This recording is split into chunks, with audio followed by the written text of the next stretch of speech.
In 1937, the Chattanooga Zoo opened as a permanent fixture in the Tennessee Valley with the construction of a 4x6 cage for 2 rhesus monkeys. Today, the zoo is home to free-ranging habitats for animals from all over the world and provides educational experiences for area schools, camps for our kids, and daily smiles to the visitors who pour through the gates. The employees are usually smiling too, and 2 of them are smiling with us this morning. Jake Cash is here. He has brought with him Cole Abbott, who happens to be, am I calling it right, the handler?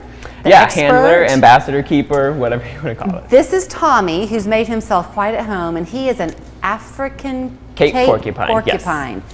So, how old is Tommy? Tommy is 3 years old. He came to us from Nashville Zoo when he was just a few months old. Okay, so this is an example, right, Jake, of the expansive nature of the zoo and how it's grown over the years. Yeah, absolutely. I mean, you were talking about all the way back to 1937. The zoo has come so far over the years, and one of our biggest things in recent history is the Cape of Africa expansion, which includes African Cape porcupines like Tommy here, servals, and warthogs. So we're super excited for some of those iconic African species to come to Chattanooga. It is truly the kind of place where even though you may have been a year ago, when you go to the zoo next week, it'll be a different experience. It's always changing. Absolutely. We always have so many great events going on and programs going on. We do meet and greets and ambassador walks every day. So there's always something really fun going on. I'm sure it's a very small family in the world of zoos. And so you mentioned getting Tommy from the Nashville Zoo. Yes. You work in conjunction a lot. But that means the reputation for your zoo has to be high to have people want to give you their animals. Yeah, so we're accredited by the AZA, or the Association of Zoos and Aquariums, and we do a lot of kind of trading of animals in between us, especially for SSPs, species survival plans, which is recommendations based on the genetics for animals for breeding. We have several animals at our zoo that are SSP animals, and that's how we do a lot of our transactions of animals. Okay, so not to get into the weeds too much, but you open the door. When you come talking about that, does that mean that basically you're making sure that the animals you're bringing in and you're trying to protect the species are kind of almost a Darwinian strongest of the species you can find? Is that sort of it? Yeah, kind of. So a lot of the animals who are SSP animals are endangered. They're not extinct out in the wild or anything. Some of them have gone extinct out in the wild and were saved due to programs like SSPs. Okay. So we're breeding to have the healthiest genetic population in human care in case we ever do have to start breeding to release back into the wild. Gotcha. Okay, so now let's get into the particulars of Tommy here. He's 3? Yes, he's 3 years old. Like I said, he came to us from Nashville Zoo, but now he lives with us as one of our ambassador animals with his girlfriend, Pookie Prickles, who we have we've had here on the show a number of times. She's bigger than he is, isn't she? Yes, she is much bigger. So Tommy's around 30 pounds right now. Females tend to be a bit bigger. She's around 40 pounds. Okay, go into town on what? What is he He eating? is currently getting sweet potatoes and peanuts and apples. They're some of his favorites. Do they have a long lifespan? They can live to be around 12 to 15 years, and human care sometimes up to 20. Okay, so when they came into our building today, it was kind of fun, Jake. You must have enjoyed opening those doors because he had to be transported in like the king that he is in this big cage. Yeah, we roll him through. We make a big show of it. We make a big scene. It's always fun coming here. Everybody's excited to see Tommy or whoever else we have. So that's one of the best parts of the zoo in general and working at the zoo is just like creating those experiences, creating those up-close interactions with the natural world and with wildlife. I mean, that's a huge part of our mission is, just connecting people with wildlife. Yeah, work stopped for a few minutes and the entourage followed into the studio because you don't get to see these in your everyday life and they're very complex. I mean, the quills that he has, Cole, all serve a different purpose. Yes, he has multiple different types of quills. So the long ones that you see back here, these are called sensory quills. They're very similar to a cat's whiskers. Normally, if something approaches him from behind in the wild and touches those,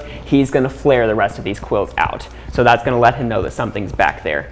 Then down here in the middle, he has these really thick, sharp quills. Those are called the guard quills. They're going to do all of the damage. He can't shoot his quills like a lot of people think. What he's going to do is he's going to fan those out and he can run fast backwards. He's a fast runner? Yes. He's going to run backwards into whatever is coming at him. And they're going to get a face full of quills. And then down here in the very center, he has some that are hollow. Those are called rattle quills. And when he shakes those together, it sounds like a rattlesnake.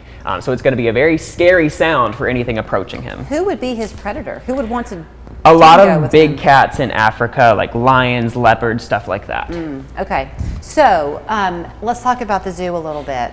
1937 to 2024. Absolutely. You see people coming from all over the country, really, because you're also part of that zoo network, right? So some people who are members of the Cincinnati Zoo come here and they take part in our zoo. Absolutely. There's a certain reciprocity program with AZA accredited zoos where you can get half off or sometimes even full admission off at different zoos and aquariums across the country. So the same is true for the Chattanooga Zoo. So yeah, we see people all over. One of our most exciting offerings for people that really, we see people from all over the country is our red panda encounters. We're one of the few zoos that actually does those, and we do them very well. Our red pandas are very interactive. So I talked to somebody the other day who had flew in from Chicago, was doing their red panda encounter, and was flying home. So the reciprocity works for us here as well. So if you don't have a zoo membership, you should consider getting one. You can buy a family membership, which is a great thing to enjoy. And then when you're traveling, you can take in the zoo, chances are, wherever you happen to be. Absolutely, absolutely. And we have a pretty affordable membership program as well. They start at just $60 for an annual membership. That's a great deal. Yeah, absolutely, absolutely. I mean, when you take into account the reciprocity, it's a really good deal. You do mention the word encounters. You've mentioned that a couple of times. So if you do want to go to the zoo and do a little bit more than just strolling through, you can purchase these encounters, can't you? Yes, exactly. You actually get to go with the keeper into the exhibit for most of the encounter animals, which includes our prehensile tail porcupine, red pandas, meerkats, tamarins, anteaters, and Komodo dragons. So something for every different sort of animal lover and a lot of really cool interactions. Now, Cole is an ambassador animal, right? Correct. So would you purchase an encounter with Tommy, or would you be doing that with No, you would do that with our other porcupine, Primrose, who is a prehensile-tailed porcupine. She comes from South America, and she actually lives up in the trees. He is an ambassador animal. He lives back behind the scenes, and he comes out for stuff like this. And every week, we do a walk with him where we'll take him out on a leash like this and walk him around the zoo for guests to see. Is this stimulating for him? Yes, so this is actually a form of enrichment for him, doing things like this. It keeps him mentally, physically stimulated. This is a part of training, so he's really working his brain to do this, and he gets to see a lot of new things, smell a lot of new things, meet a lot of new people, which is really stimulating for him. Would he know, like, would he get mad if I got down on his level? No, you can actually touch him if you want to. You I can? Touch his little mohawk right here. Last time Miss Prickles was here, Come here, she scared me because I was behind her and I was afraid she was going to make a run for it towards me. Oh yeah, he's very wiry. Okay. No more. All right, so you too can have this fun. Just get your membership to the zoo. If you don't have one, go over there, buy it at the door, right? Yeah, or visit chatzoo.org. All right. Thank y'all.